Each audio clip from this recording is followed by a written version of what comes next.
বাগেরহাটে প্রথম দফা উপজেলা নির্বাচন না হলেও দ্বিতীয় দফায় কচুয়া ও ফকিরহাট উপজেলায় নির্বাচন হবে।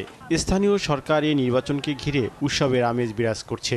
পোস্টার, ফেস্টুন ও লিফলেটে ছেয়ে গেছে গোটা নির্বাচনী এলাকা। আর যোগ্য প্রার্থীকে ভোট দেওয়ার জন্য অপেক্ষা করছেন ভোটাররা। ভোট দেব যে ভালো কাজ করে। প্রার্থীরা ভোটারদের মন জয় করতে রাস্তাঘাট, হোটেল, রেস্তোরাঁ, দোকানপাট এমনকি বাড়ি বাড়ি গিয়ে জনে জনে পৌঁছে দিচ্ছেন নির্বাচনী ইস্তেহার, দিচ্ছেন উন্নয়নের প্রতিশ্রুতি। কচুয়াকে সন্ত্রাসমুক্ত করব, কচুয়ার উন্নয়ন ধারা অব্যাহত রাখবো। নিরপেক্ষ হলে আমি জয়ের ব্যাপারে শতভাগ আশাবাদী। জনগণের মতামত প্রকাশ করতে সুষ্ঠু নির্বাচনের লক্ষ্যে সব ধরনের ব্যবস্থা নেওয়া হয়েছে বললেন জেলা রিটার্নিং কর্মকর্তা।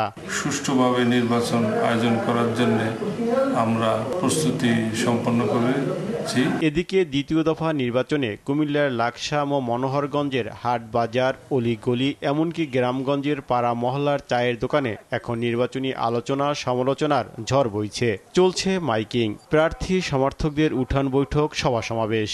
আর ভোটারদের মন জয় করতে প্রার্থীরা দিচ্ছেন নানান প্রতিশ্রুতি। ভোট দেন, তাহলে 5 বছর আপনাদের এলাকার উন্নয়ন হবে। আমার বাহিনী এবং আমার অস্ত্র জনগণ। ভোটাররা বলছেন স্থানীয় সরকার নির্বাচনে মুখের কথা কিংবা দলীয় বিবেচনায় নয়, যোগ্য লোক খুঁজে ভোট দেবেন তারা। জনগণের কাছে যিনি সবসময় থাকেন তাকে আমরা ভোট দিয়ে নির্বাচিত করব। সৎ এবং যোগ্য সেই প্রার্থীকে আমি ভোট দিব।